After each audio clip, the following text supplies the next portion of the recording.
오늘 성경 말씀은 요한 1서 제1장 1절에서 2장 2절까지 읽겠습니다.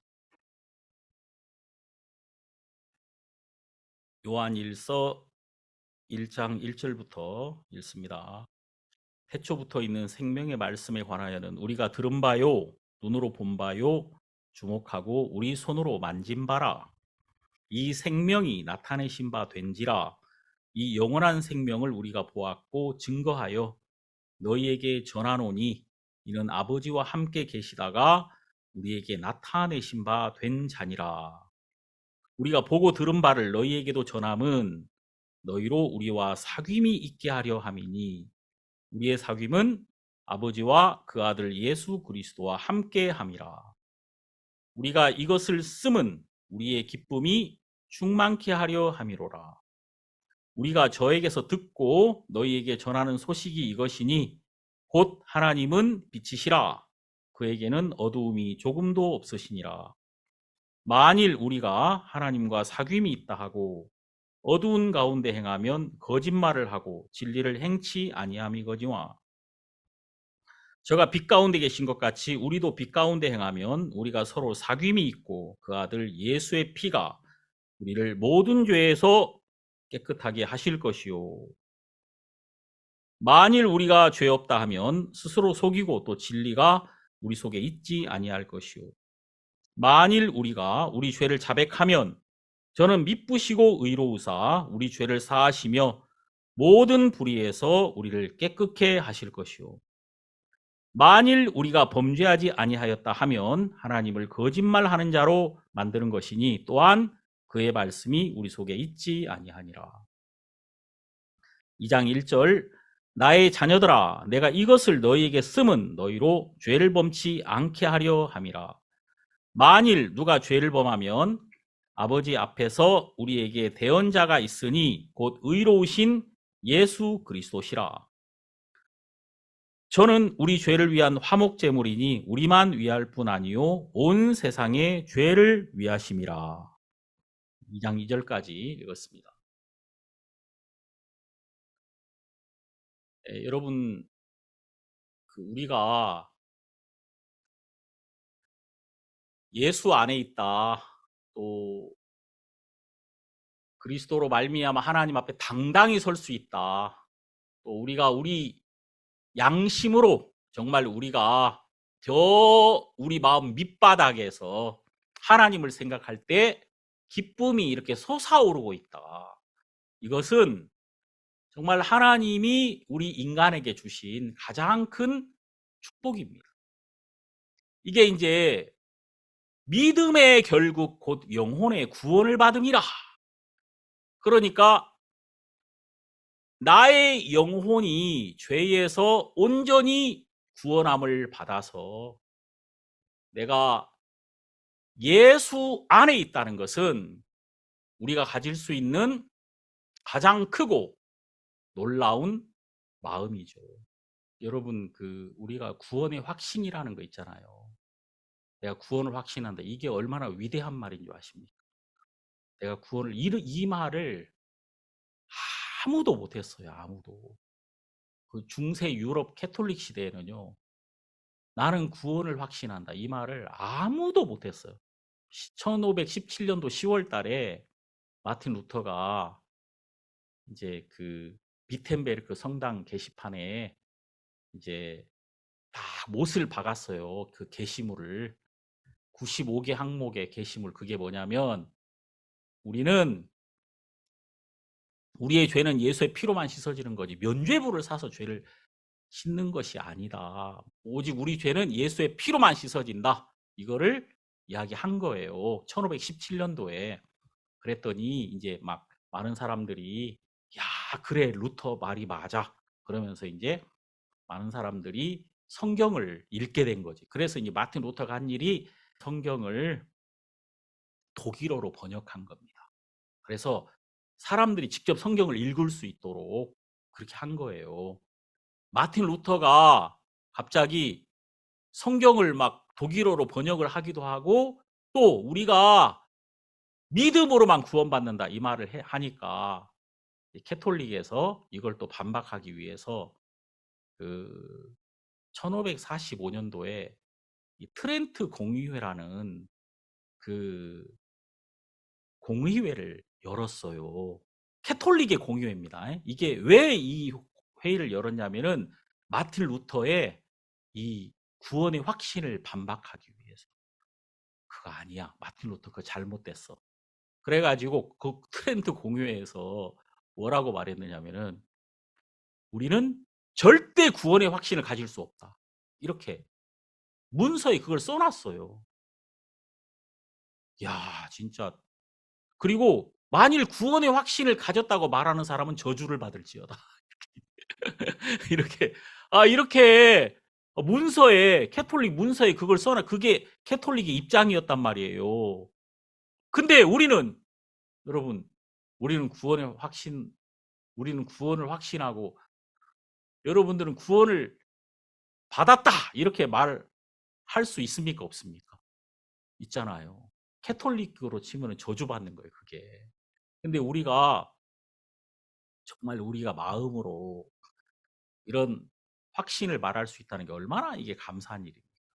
이제 요한 일서를 우리가 보면 여러분도 잘 알다시피 요한 일서 1장 9절 우리가 우리 죄를 자백하면 저는 미쁘시고 의로우사 우리 죄를 사하시며 모든 불의에서 우리를 깨끗게 하실 것이요. 이게 사실 많은 사람들에게 자 우리 죄가 다 씻어졌는데 우리가 또 범죄하면은 우리가 죄를 자백함으로 죄를 씻어야 되는 거 아니냐 이런 이야기. 그리고 이게 이제 좀 더 발전하면은 회개하면 죄가 씻어진다 이런 쪽으로 다 연결이 되는 거죠.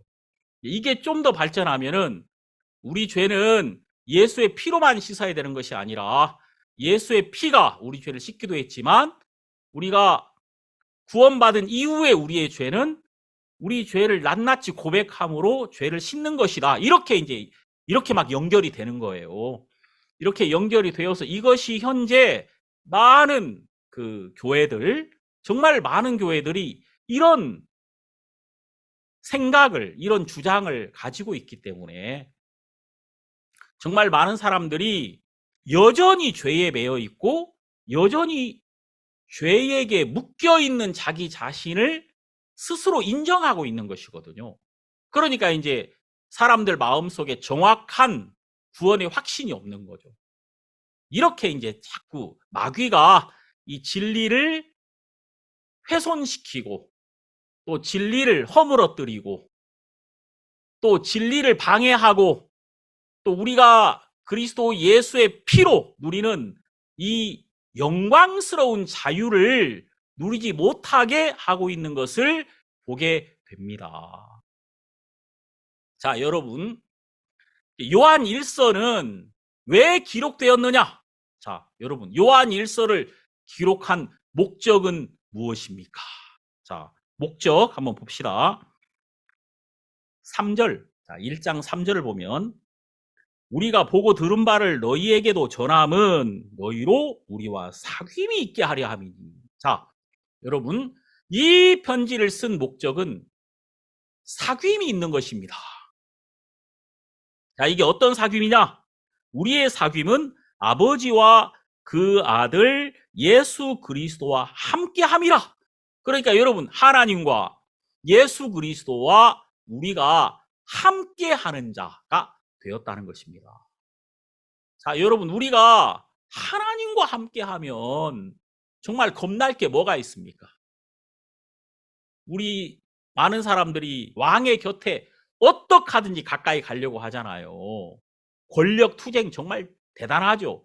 이 권력 투쟁이라는 게 뭡니까? 어떻게 하든지 왕의 곁에 가려고 하는 거예요. 왜냐하면 왕과 조금이라도 가까워야 내가 거기에서 이익을 얻을 수가 있는 거니까. 근데 우리는 창조주이신 하나님과 사귀고 있다. 우리는 창조주이신 하나님과 함께하고 있다. 여기서부터 오는 힘은 얼마나 크겠습니까? 예? 크겠어요? 안 크겠어요? 이게 어마어마하겠죠? 그럼 여러분, 이런 사귐이 있게 하려 함이라. 그러니까 이 성경을 요한일서 쓴 목적은 하나님과 그 아들 예수 그리스도와 우리가 사귐 안에 있다는 사실을 알게 하려고 이 말씀을 썼다는 겁니다. 자, 그렇게 되면 어떤 결과가 올까요? 자, 1장 4절, 요한일서 1장 4절을 보면은 우리가 이것을 쓰면 우리의 기쁨이 충만케 하려 함이로라. 자, 여러분, 이 사귐 안에 있으면은 기쁨이 큽니까, 안 큽니까? 기쁨이 클 수밖에 없죠. 기쁨이 커지죠. 왕과 함께 있는다는 것. 그냥 그에게 아무것도 받지 않았지만 내가 그와 친해졌어. 그럼 이제 다 되는 거예요. 구체적으로 왕에게 뭐 이거 해주십시오, 저거 해주십시오 이렇게 해서 받지는 않았지만 내가 이미 이 왕과 친해졌다. 내가 이 왕과 언제든지 만날 수 있는 그런 사귐을 가지게 됐다. 이건 어마어마한 거죠. 제가 이 몇 해 전에 피지에 자주 다녔는데 그 피지에 가면은 감리교회가 제일 많습니다. 거의 뭐 국민의 절반이 감리교인이에요. 진짜 감리교 교회가 바다의 모래처럼 많아요. 어디 가든지 감리교회거든요. 근데 이제 그 감리교회에서 제일 파워가 있는 분이 감리교 총재거든요. 프레지던트. 제일 높은 사람이 있어요. 이제 피지 수도가 수바라는 곳인데 수바라는 곳에 딱 가면 그 한 복판에 그 도시의 수도 한 복판에 감리교회가 우뚝 서 있어요. 거기 이제 시민들이 왔다 갔다 하면서 기도도 하고 이 어떤 쉼터이기도 하고 기도처이기도 하고 사람들이 만날 수 있는 공간이기도 합니다. 그 교회가. 근데 거기 보면 이제 감리교 본부가 있죠. 거기 이제 총재가 계시는데 이 총재를 만나기가 어려워요. 그래서 쫙 줄을 서거든요. 비서실도 따로 있고 막 그러거든요. 근데 이제 제가 그 감리교 총재님하고 굉장히 친해지게 됐어요. 그게 진짜 결정적으로 친해지게 된 계기가 그분이 이제 어느 날 눈이 안 보이는 겁니다. 눈이. 갑자기 이제 시력에 마비가 온 거예요. 그래가지고 그분이 이제 모든 현직에서 은퇴하려고 했단 말이에요.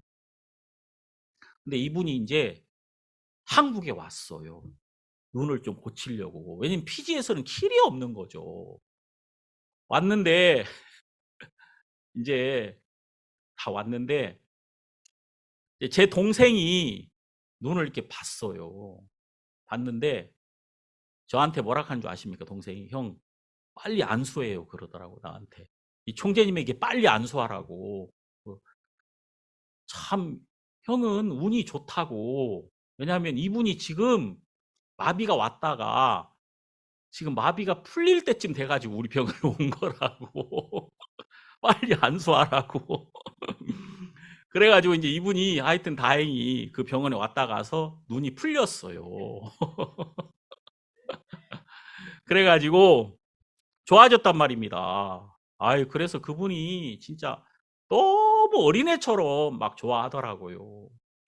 피지에 이제 갔는데 제가 이제 그분을 만나러 갔거든요. 갔는데 그분이 막 나를 막 그 큰 피지 사람 덩치 큽니다. 큰 덩치로 나를 꽉 껴안더니 당신하고 나는 이제 한 형제다. 그러면서 이제 당신 왜 여 밖에서 기다렸느냐. 이제 당신은 기다릴 필요가 없다. 언제든지 그냥 문 열고 들어오면 된다. 내 방에. 비서실 통과할 필요 없다. 문 열고 들어오면 된다. 막 그러더라고요. 야, 이건 어마어마한 겁니다. 그러니까 여러분, 이런 것은 사귐을 통해서 그렇게 되는 거예요. 그러니까 그 방에 아무나 문을 열고 들어갈 수 있다는 것은 대단한 특권이다 그 말이에요. 그럼 우리가 여러분 하나님과 우리 사이가 그냥 내가 하나님 아버지 하고 내가 다 이렇게 문 열고 들어갈 수 있는 그런 사이가 되었다는 것은 우리에게 얼마나 이게 큰 복이 되겠습니까? 큰 복 아닙니까? 그렇겠죠? 그래서 이 사귐, 이 사귐은 얼마나 놀라운 거냐. 이 사귐을 통해서 우리가 큰 기쁨을 얻게 될 것이다. 그리고 여러분, 사람이 이 큰 기쁨 안에 있으면 범죄하겠어요, 안 하겠어요? 범죄 안 해요. 범죄하라 그래도 범죄 못 해요. 예? 그래서 여기 2장 1절에 뭐라고 나옵니까? 2장 1절에 나의 자녀들아 내가 이것을 너희에게 쓰면 너희로 죄를 범치 않게 하려 함이니. 자, 내가 이것을 쓰면 너희로 죄를 범치 않게 하려 함이라. 그럼 내가 죄를 범치 않으려고 노력해서 죄를 범치 않는 것이 아니라 나에게 기쁨이 충만하기 때문에, 나에게 하나님과 사귀는 이 기쁨이 충만하니까 내가 미쳤다고 범죄하겠습니까? 내가 미쳤다고 어둠 속으로 내려가겠느냐 그 말이에요. 그럴 리가 없을 거 아니겠어요. 자, 여기 보시면은 계속해서 이제 이런 이야기가 막 나와요. 여러분, 여기 2장 12절을 보면 자녀들아 내가 너희에게 쓰는 것은 너희 죄가 그의 이름으로 말미암아 사함을 얻음이요.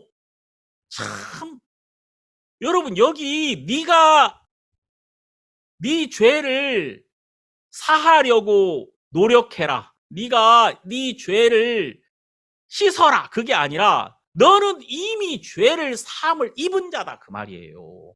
이렇게 말하고 있죠. 또 여러분, 여기 2장 8절 다시 내가 너희에게 새 계명을 쓰노니 저에게와 너희에게도 참된 것이라. 이는 어둠이 지나가고 참 빛이 벌써 비춤이니라. 너희에게 참빛, 이 참빛이 뭐예요? 예수 그리스도.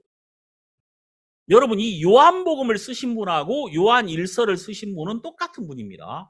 이 요한복음을 쓰신 분이 요한 1서, 2서, 3서도 쓰셨고 요한계시록도 쓰셨어요. 5권의 책을 썼죠. 이게 세베대의 아들 요한, 이 야고보의 형제 요한이라는 분이 사도 요한인데 그분이 바로 이 편지를 썼어요. 그래서 요한복음 8장에서 12절 예수께서 또 일러 가라사대 나는 세상의 빛이니 나를 따르는 자는 어둠에 다니지 아니하고 생명의 빛을 얻으리라. 자, 나는 세상의 빛이니 그랬죠.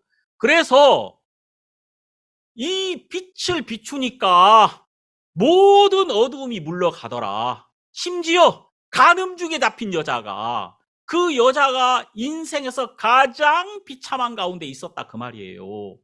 간음중에 잡힌 여자가 모든 사람 앞에 그 죄가 드러나서 모든 사람이 돌멩이를 들고 그 여자를 때려 죽이려고 달려들고 있는데 그때 그 여자가 예수 앞에 딱 오니까 예수 그리스도의 말씀의 빛이 그 여자에게 임한 모든 저주와 모든 불행과 모든 슬픔을 단번에 물리쳐버리더라. 단번에 몰아내버리고 그 여자를 밝은 빛으로 말미암아 복되게 하시더라 그 말입니다. 그 일이 있은 이후에 이 말 한 거 아닙니까?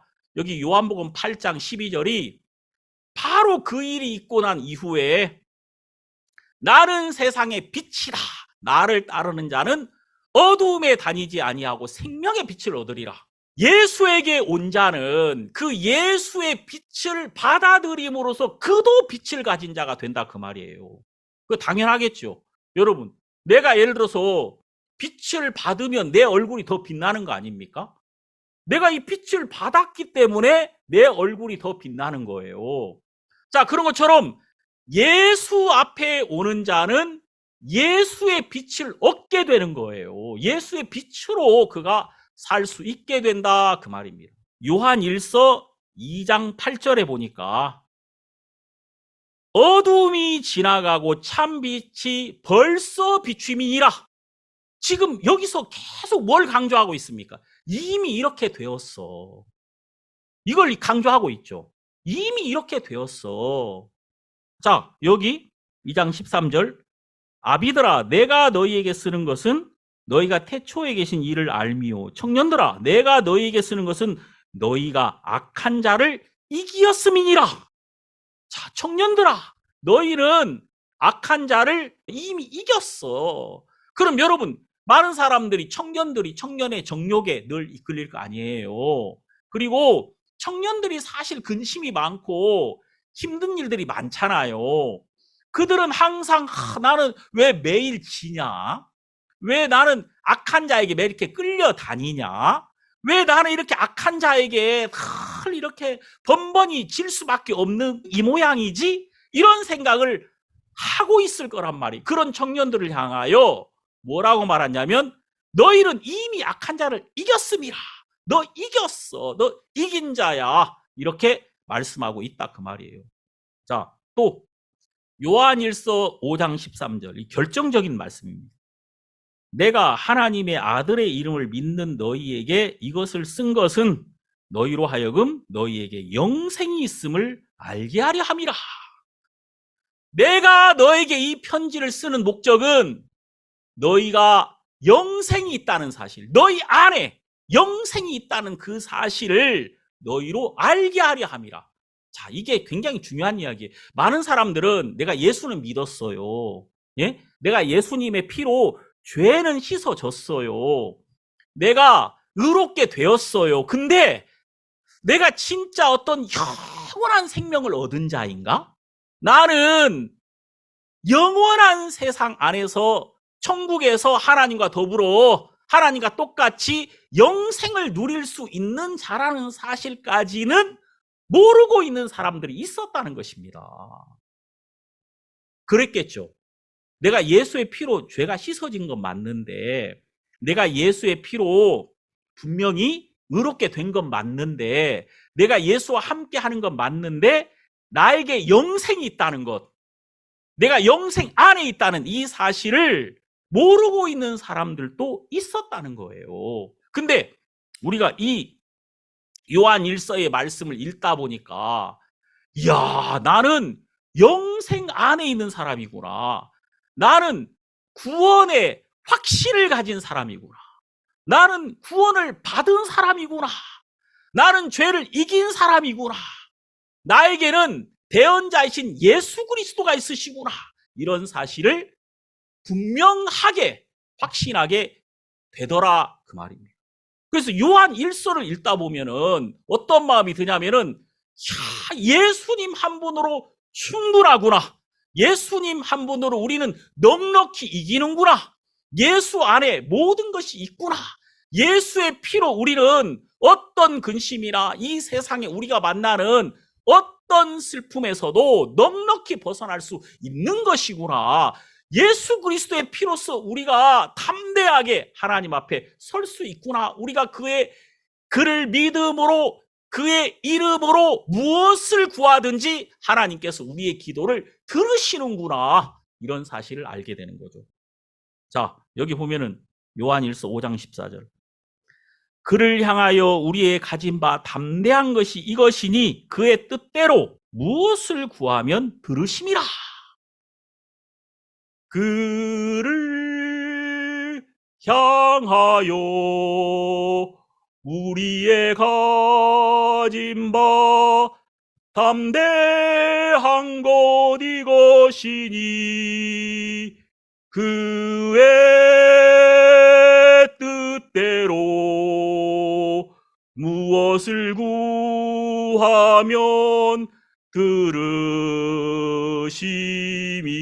들으심이라. 이 말씀이 얼마나 놀랍습니까? 우리가 무엇이든지 그냥 진짜 이거 줄까? 이게 아니라 뭘 좀 이렇게 아쉬운 소리 할 때는 사람이 이렇게 좀 쫄린단 말이에요. 근데 우리가 하나님 앞에 주세요! 하고 담대하게 그것을 구할 수 있는 이유는 우리에게 예수 그리스도의 이름이 있고 그 안에 있다는 것입니다. 그래서 우리가 하나님 앞에 무엇이든지 담대하게 구할 수가 있다는 거예요. 이런 사실들을 말씀해주고 있는 것이 요한일서다. 요한일서 1장 보겠습니다. 7절. 저가 빛 가운데 계신 것 같이 우리도 빛 가운데 행하면 우리가 서로 사귐이 있고 그 아들 예수의 피가 우리를 모든 죄에서 깨끗하게 하실 것이요. 자, 여러분, 여기에 그 아들 예수의 피가 우리를 모든 죄에서 깨끗하게 하실 것이요. 여기 줄을 그어야 됩니다. 그 아들 예수의 피가 우리를 모든 죄에서 깨끗하게 하실 것이요. 자, 여기 줄 그어요. 이게 이 성경에서 가장 중요한 원칙입니다. 우리의 죄를 씻는 것은 무엇밖에 없다고요? 예수의 피밖에 없다는 것입니다. 그의 피가 우리를 모든 죄에서 깨끗하게 하셨다는 겁니다.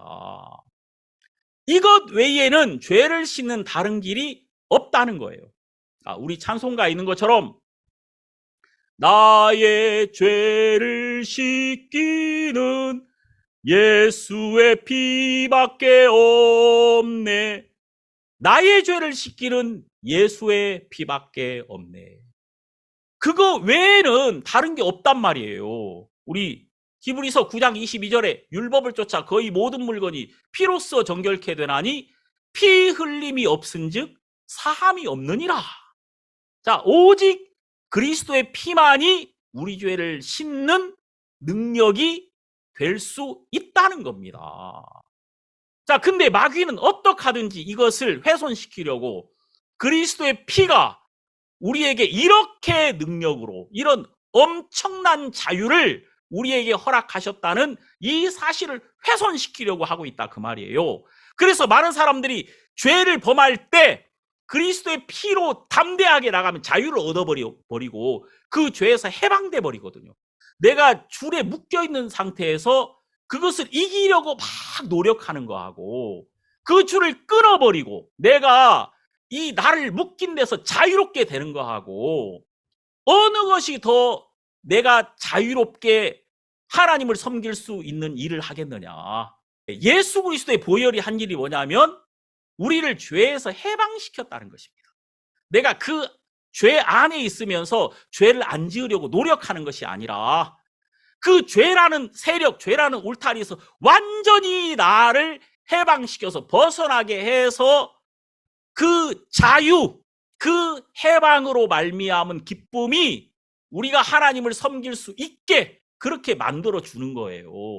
자, 그래서 우리가 여기 요한 1서에 우리가 하나님과 자유롭게 사귈 수 있는 것, 우리가 하나님에게 담대하게 나갈 수 있는 이유는 오직 예수 그리스도의 보혈 안에 있기 때문이다.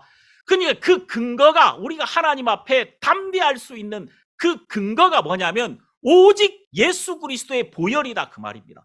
오직 예수 그리스도의 피만이 우리를 하나님 앞에 당당히 세울 수 있는 유일한 딱 하나의 근거다 그 말이에요. 이것을 이 성경이 우리에게 말씀하고 계신 거죠. 근데 마귀는 어떻게 하든지 우리가 그 십자가에서 흘린 그리스도의 보혈, 그것이 우리에게 별거 아니라는 것처럼 그것이 우리 죄를 씻긴 했지만 그래도 나머지 완성은 내 노력과 내 수고와 내 행위로 말미암아 완성되는 것처럼 마귀가 사람들을 속이고 있다 그 말입니다. 그리스도의 피를 훼손시키는 거예요. 여러분 한번 생각해 보십시오. 여러분들이 지금 마음에 낙심하는 이유가 있잖아요. 뭐 여러 가지 있을 겁니다. 나는 뭐가 부족해. 이것이 문제야. 이건 진짜 안 풀려. 정말 나는 이걸 못 넘는 것 같아. 다 어떤 나름대로 사람이 마음의 고통을 가지고 낙심을 가지는 이유가 있습니다. 그리고 우리는 그것이 풀려야 기쁨이 올 것처럼 그런 생각을 하고 있단 말이에요. 그렇지 않습니다. 우리 인간이 항상 기쁘고 항상 만족하고 항상 행복할 수 있는 이유는 십자가에만 있습니다. 십자가에서 그리스도가 우리를 위해서 흘리신 피, 그 피가 우리를 모든 죄에서 우리를 얽어매는 모든 사슬에서 온전히 해방시켜가지고 우리가 하나님 앞에 밝고 명랑하게 이 양심으로부터 오는 담대함으로 하나님 앞에 설 수 있게 만들어 주는 것입니다. 자, 그래서 여러분, 이 성경에 요한 1서에서 내가 너희에게 이것을 쓴 것은 너희에게 영생이 있음을 알게 하려 함이라. 예수 그리스도의 보혈이 너희에게 영생을 주셨다는 것입니다. 자, 요한복음 5장 24절. 유명한 말씀이죠. 요한복음과 요한 1서를 똑같은 분이 썼습니다. 다 겹치고 있어요. 요한복음 5장 24절에 보면은 내가 진실로 진실로 너희에게 이르노니 내 말을 듣고 또 나 보내신 이를 믿는 자는 영생을 얻었고 심판에 이르지 아니하나니 사망에서 생명으로 옮겼느니라. 자, 우리가 예수를 믿을 때 세 가지가 주어집니다. 세 가지가. 첫 번째는 영생을 얻었고, 얻을 것이고가 아니에요. 영생을 장차 얻을 것이고가 아니라 이미 영생을 얻었고, 우리가 그리스도를 믿을 때 우리는 영생을 얻은 자입니다. 이 유명한 이야기 있죠. 이제 미국과 캐나다 그 국경에 그 나이아가라 폭포가 있습니다. 그 젊어진다 그러잖아요. 거기 가면 나이아 가라 그러니까 이제 자, 이 나이아가라 폭포가 있어요. 근데 이 나이아가라 폭포에 어떤 사람이 어떤 유명한 고개사가 이제 이쪽 끝에서 저쪽 끝까지 줄을 쫙 매단 거예요. 매달아 가지고 거기서 내가 이걸 저기 통과하겠다. 그 줄을 타고 외줄을 타고 내가 이걸 통과하겠다. 그래서 사람들이 야, 진짜 그게 가능할까? 떨어지면 바로 죽는데 해가지고 이제 막 많은 사람들이 구경을 왔대요. 이 사람이 이제 그랬답니다. 내가 이거를 통과할 수 있다고 믿습니까? 그러니까 사람들이 예라고 말하는 사람도 있고 어떤 사람들은 아이고 저게 바람이 얼마나 강한데 그러다 그냥 강풍이라도 불면은 그 어려울걸요? 이렇게 얘기했다는 거죠. 반신반의하고 있어요. 그래서 이분이 딱 이제 그 장대를 가지고 그거를 통과했답니다. 장대를 딱 들고 중심을 잡으면서 그 외줄을 타고 딱 지나갔다는 거예요. 사람들이 막 환호하면서 이야 정말 원더풀 정말 놀랍다 막 이렇게 박수를 막 쳤어요. 자, 그래 이제 이 사람이 딱 얘기했답니다. 내가 이걸 통과할 수 이제 있다는 걸 믿습니까? 예, 믿는다고. 근데 나는 이것뿐만 아니라 한 사람을 업고도 내가 갈 수 있다. 여러분, 내 등에 업힐 사람 있느냐? 그랬더니 그거는 도저히 안 되겠다. 난 못해. 이제 그러면은 안 믿는다는 거 아니냐? 그래도 어렵다. 그 이 사람이 한 사람 무게의 큰 짐을 짊어지고 진짜 한 사람보다 더 무거운 짐을 짊어지고 이것을 통과했다 그 말이에요. 통과했더니 막 사람들이 박수 치면서 내가 이제 한 사람을 등에 업고 갈 수 있다는 걸 믿겠느냐? 그랬더니 예, 믿는다 막 그랬대요. 그러면 한 사람 나와라. 나와라 그랬더니 아무도 못 나오더라는 거지. 예? 못 나오더라. 그거는 믿는 거예요, 안 믿는 거예요? 그 안 믿는 거지. 내가 이거를 진짜 믿으면 그 사람에게 업힐 거 아니겠습니까? 자, 이 성경은 뭐라고 말하냐면 네가 나를 믿으면 요한복음 5장 24절에 내 말을 듣고 나 보내신 이를 믿는 자는 영생을 얻었고 심판에 이르지 아니하나니 사망에서 생명으로 옮겼느니라. 이 세 가지 사실이 동시에 이루어져 버립니다. 내가 예수님이 하신 일을 내 마음에 믿을 때 나는 영생 안에 있으며 심판은 나에게 오지 않으며 왜 심판이 오지 않을까요? 내 심판을 예수가 담당했으니까 내가 예수 안에 딱 들어가는 순간에 예수 그리스도가 나의 주인이 되는 순간에 나는 이제 그리스도 안에서 그리스도 그분에게 속한 자가 돼버리는 거예요. 그가 나를 온전히 책임지시니까 이제 더 이상 내가 심판을 받을 이유가 없는 거지. 그리고 이제 우리는 그리스도로 말미암아 그리스도가 이 세상에서 심판을 받으시고 부활하심으로 이제 어디 계십니까?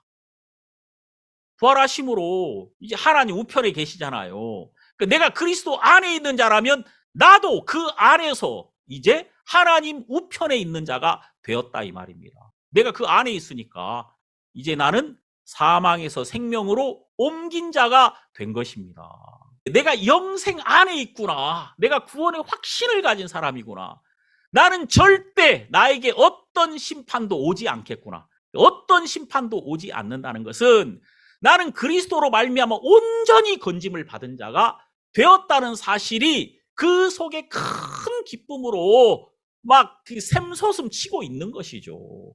그래서 성경에 항상 기뻐하라. 범사에 감사하라. 쉬지 말고 기도하라. 이는 그리스도 안에서 너희를 향한 하나님의 뜻이니라. 이렇게 말씀하실 수 있었던 것이죠. 우리가 어떻게 항상 기뻐할 수 있습니까? 왜냐하면 예수의 빛이 모든 것을 이기고 있기 때문에 그렇다는 것입니다. 자, 그래서 여러분 여기 보면 우리가 이런 걸 알아야 돼요. 우리가 받은 이 구원에는 1%도 우리의 행위가 포함되어 있지 않다는 것입니다. 우리가 받은 이 구원에는 조금도 우리의 잘남이나 우리의 애씀이 우리의 선함이 여기에 조금도 포함되어 있지 않다는 거예요. 그래서 여기서 강조하고 있는 얘기가 우리는 이미 범죄한 자라는 사실을 잊어서는 안 된다는 거야. 여기서 이게 중요한 문제. 그래서 여러분 여기 요한일서 1장 8절을 보면은 만일 우리가 죄 없다 하면 스스로 속이고 또 진리가 우리 속에 있지 아니할 것이요. 그러니까 여러분 여기 보니까 만일 우리가 죄 없다 하면 내가 죄에서 벗어났어요. 내가 죄 사함을 받았어. 여기 7절에서 모든 죄에서 해방을 받았다 이 말입니다. 이것이 조금이라도 내가 범죄하지 않은 것에 기초하지 않고 있다는 겁니다. 예? 내가 의롭거나 내가 조금이라도 선한 어떤 모양이 나에게 있는 것이 아니다. 나는 악을 행할 수밖에 없는 인간이었다. 이 사실을 잊어서는 안 된다는 거예요.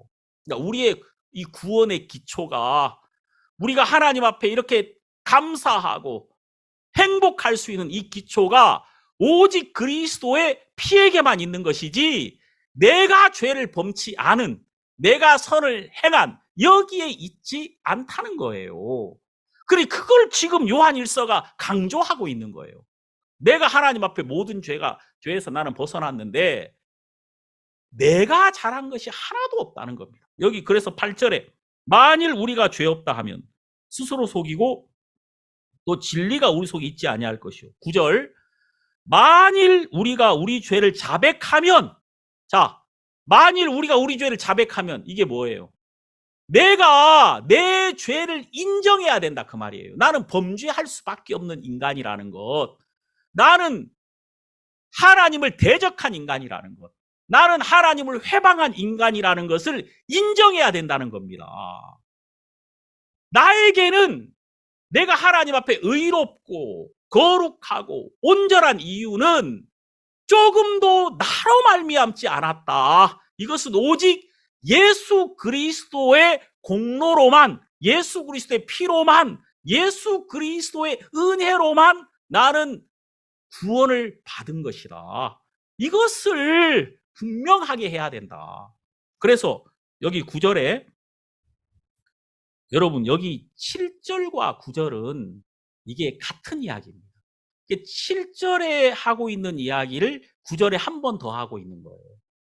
그래서 여기 9절에 보면은 만일 우리가 우리 죄를 자백하면 저는 미쁘시고 의로우사 그리스도의 피로 우리 죄를 사하시며 모든 불의에서 우리를 깨끗하게 하실 것이요. 그러니까 죄를 사하는 이것은 오직 그리스도의 피밖에 없는 거예요. 그래서 7절에 그리스도의 피가 강조되어 있기 때문에 9절에는 그리스도의 피가 생략되어 있다. 그래서 여러분 모든 죄를 사하시는 것 앞에는 그리스도의 피가 있는 거예요. 그리스도의 피로 말미암아 우리 죄가 씻어지는 거예요. 기독교가 이게 얼마나 놀라운 신앙이냐면 그리스도의 보혈이 십자가에서 흘려진 그날 우리의 구원은 완성돼 버렸습니다. 십자가에서 그리스도가 보배로운 피를 흘리신 날, 그게 왜 십자가가 이 어마어마한 거냐면은 우리 모든 인간은 죄 아래 있었단 말이에요. 우리 모든 인간이. 그럼 내가 죄 아래 있을 때 죄에서 못 벗어나요. 우리 인간은. 내가 아무리 노력해도 죄에서 벗어날 수 있습니까? 못 벗어나요. 우리 인간이. 그런데 내가 죄 아래 있었을 때 내가 그 죄에서 벗어나려면 누군가가 나를 위하여 싹스를 지불해야 된다 그 말이에요. 내가 죄 아래 있었을 때 그 죄라는 주인에서 내가 해방되려면은 누군가가 나를 위하여 죄의 싹스를 지불해야 된단 말입니다. 자, 옛날에는 노예제도라는 게 있었어. 노예제도. 자, 그래서 이제 노예 시장이 있었고 많은 사람들은 다 자기 값이 있는 거지. 젊은 사람들은 좀 비싼 값에 시장에 나오고 나이가 많은 사람들은 값이 안 나가는 거예요. 한마디로 말해서. 노예 시장에 이제 사람들이 쭉 나온단 말이에요. 그러면은 어떤 사람이 그 노예를 산단 말이야. 내가 돈을 지불하고 그 이제 흥정을 할 거 아닙니까? 어떤 소녀 아이가 나온 거예요. 거기 흑인 소녀 아이가 나왔는데 할아버지가 이 아이를 샀단 말이에요. 흥정도 안 하고 비싼 값에 그 아이를 샀는데 이제 이 아이를 딱 데리고 오는데 이 아이가 할아버지를 막 욕하더라는 거예요. 야, 이 영감탱이야. 나를 죽여라. 왜 나를 사서 고생을 시키려고 하느냐. 나를 차라리 죽여라. 나는 지금까지 고생했고 나는 이제 더 이상 당신에게 끌려다니면서 고통을 당하고 싶지 않다. 차라리 나를 죽여라. 막 욕을 했다는 거지. 그랬더니 이 할아버지가 그 아이를 묶고 있는 사슬을 풀어주면서 소녀야, 그렇게 두렵냐. 내가 너를 산 이유는 너를 행복하게 해주고 싶었어. 우리 백인들이 너희들에게 너무 잘못한 것이 많아서 내가 속죄하는 의미에서 너를 산 거야. 네가 지금까지 너무 많은 고생을 한 것 같구나. 이제 내가 너를 우리 집에서 잘 먹고 내 딸처럼 평안하게 그렇게 너를 살게 하고 싶어. 그래서 내가 너를 산 거야. 근데 네가 원치 않는다면 내가 너를 풀어주마. 어디든지 가렴. 이렇게 했다는 거예요. 그랬더니 이제 이 아이가 그 할아버지를 꼭 껴안으면서 할아버지, 저를 데려가 주세요. 할아버지 너무 감사합니다. 저를 데려가 주세요. 이렇게 이제 할아버지의 마음을 발견하니까 너무 고마운 거죠.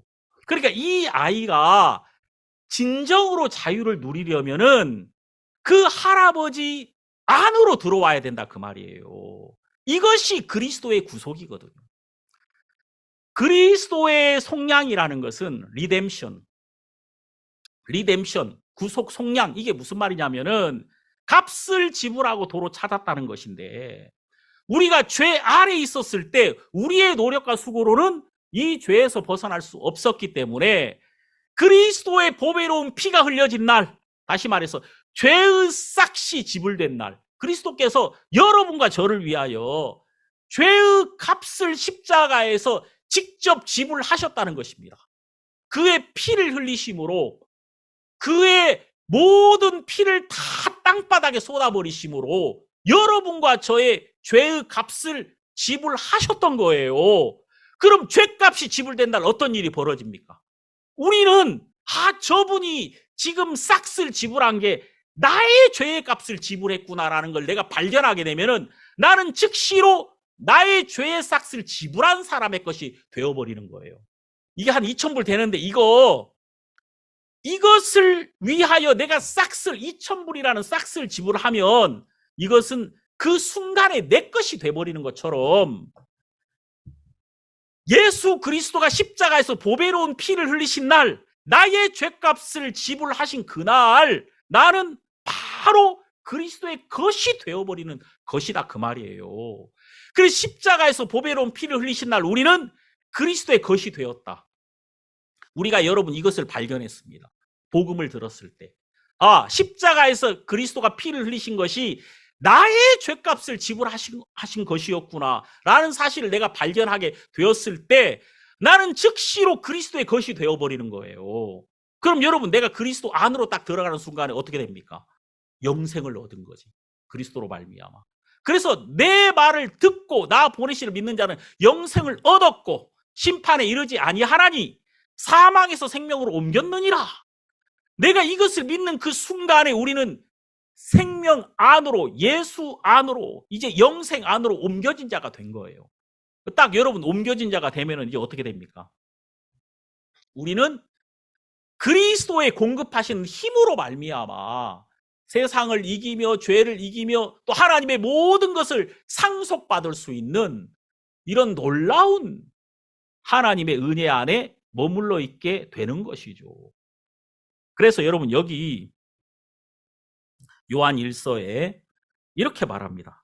자, 2장 1절을 보면 나의 자녀들아 내가 이것을 너희에게 쓰면 너희로 죄를 범치 않게 하려 함이라. 자, 그러면 이 말은 구원을 받은 우리도 죄를 범할 수 있다는 말이거든요. 그죠? 우리가 죄를 범할 수 있어요. 그런데 만일 우리가 구원을 받은 사람이 죄를 범하면 이거 어떻게 해야 되느냐? 2장 1절에 나옵니다. 만일 누가 죄를 범하면 아버지 앞에서 우리에게 대언자가 있으니 곧 의로우신 예수 그리스도시라. 이게 정말 중요한 이야기예요. 여러분들이 여러분들의 죄를 해결할 수 없다는 것입니다. 내가 구원받은 내가 죄를 범하면 내가 이 죄를 가지고 내가 이걸 붙들고 씨름해야 되는 것이 아니라 이 사람은 즉시로 대언자이신 예수 그리스도에게 이것을 부탁해야 된다 그 말이에요. 우리에게 대언자이신 예수 그리스도가 있으시다. 여러분 여기서 이 대언자라는 말은 변호사, 조력자 이런 의미입니다. 우리에게 변호사가 있다 그 말이에요. 자, 여러분들이 법정에 설 때 내가 죄인입니다. 내가 법정에 섰습니다. 그럼 판사고 내가 말합니까? 절대 그렇지 않습니다. 변호사가 말하거든요. 여기서 말하기를 우리가 범죄했을 때 우리에게는 변호사이신 예수 그리스도가 있다는 것을 기억해라. 예수 그리스도가 우리의 죄를 온전히 담당하시고 그분이 무죄 판결을 받아낼 수 있는 아주 능력 있는 이 판사와 너무나도 좋은 구조를 가진 놀라운 변호사이기 때문에 그 예수 그리스도로 말미암아 네가 넉넉하게 무죄 판결을 받고 자유로움을 얻을 것이니까 네가 범죄했을 때 너에게 대언자이신 예수 그리스도가 있다는 사실을 기억해라. 이렇게 말씀하고 있는 것이거든요. 그럼 여러분 이것이 우리에게 무엇을 가져다 주냐면 하나님을 향한 자유를 가져다 준다 그 말입니다. 우리가 변호사이신 예수 그리스도를 기억할 때 우리가 하나님을 향한 담대함과 하나님을 향한 자유가 우리 마음속에서 막 일어나기 시작을 하는 거예요. 이게 여러분 얼마나 중요한 것이냐. 그래서 여러분 이 복음이라는 게 뭐냐면은 내가 예수를 찾는 게 아니라니까 예수가 나에게 오신 겁니다. 그분이 나를 찾으러 오신 거예요.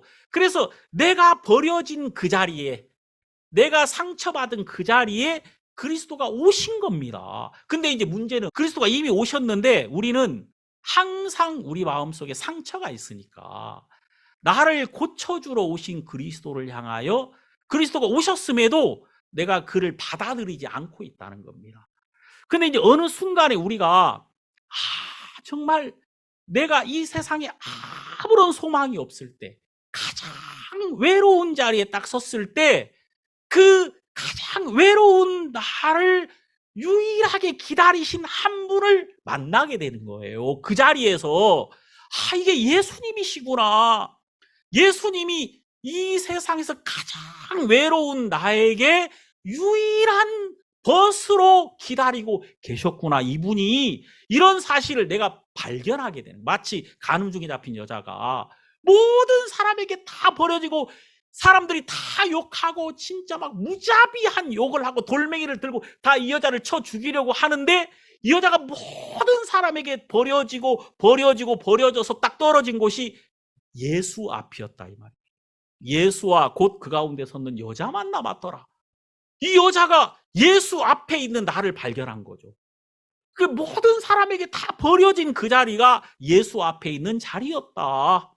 여기 바로 2장 1절이 바로 이런 이야기예요. 누가 죄를 범하면 아버지 앞에서 우리에게 대언자가 있으니 곧 의로우신 예수 그리스도시라. 저는 우리 죄를 위한 화목제물이니 우리만 위할 뿐 아니요 온 세상의 죄를 위하심이라. 자, 여러분, 여기에 우리가 범죄했을 때, 우리의 소망이 끊어졌을 때, 우리가 악을 행했을 때, 모든 사람에게 손가락질 받는 그 자리에 있었을 때, 나에게 길이 없었을 때, 나에게 예수 그리스도 놀라운 변호사이신, 나만을 위해서 준비된 변호사이신 예수 그리스도가 있으시다는 사실을 기억해라 그 말입니다. 자, 우리가 이분으로 말미암아 우리는 하나님 앞에 설 수 있는 거예요. 이분이 놀라운 변호를 할 것이기 때문에, 이분이 어떻게 하든지 무죄를 받아낼 것이기 때문에 우리는 하나님 앞에 또 한 번 자유를 얻을 수 있다는 것입니다. 이분으로 말미암아. 그래서 여러분, 우리는 이걸 인정해야 돼요.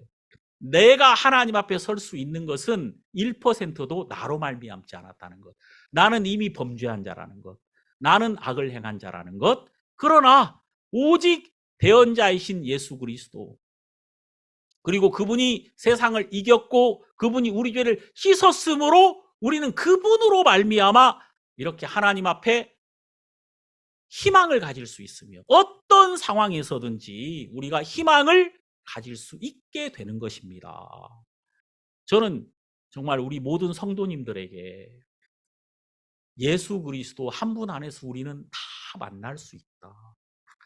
예수 그리스도 이 한 분 안에서 우리는 하나가 될 수 있다. 예수 그리스도 한 분 안에서 우리는 소망을 가질 수 있다. 그래서 예수 그리스도만이 길이며 우리의 유일한 소망이라고 말씀하고 있는 것이다. 이것을 요한일서는 우리에게 말씀하고 계신다. 이런 사실을 여러분들이 기억하시게 되기를 바랍니다. 내가 하나님 앞에 서는데, 하나님 앞에 설 때 내게 필요한 게 의와 거룩함이거든요. 나는 의와 거룩함이 아예 없어요. 근데 내가 예수로 말미암아 의와 거룩함을 공급받음으로 섰단 말입니다. 이게 구원이거든요. 그럼 이제 우리의 모든 삶에도 똑같아요. 나에게 없어. 나에게 지금 기쁨과 소망의 가능성이 없지만 나에게 의를 주신 예수님이, 나에게 거룩함을 주신 예수님이 나에게 역시 그분 안에서 나의 필요한 모든 것을 항상 공급하실 것을 믿으니까 내가 소망을 가지는 거예요. 그리스도로 말미암아. 여러분, 어떤 사람들도 인간에게는 기쁨이 없습니다. 인간은 어느 순간에 다 무너져요. 절대 여러분, 사람에게는, 그래 성경이 뭐라고 말하냐면은 너희가 흔들리는 담, 넘어지는 담과 흔들리는 울타리 같은 사람을 박격하기를 언제까지 하겠느냐. 사람은 넘어지는 담과 흔들리는 울타리라는 거야. 그러니까 어떤 인간도 너를 가로막을 수도 없어. 왜냐, 넘어지는 담이 어떻게 나를 가로막습니까? 곧 넘어질 텐데. 그죠?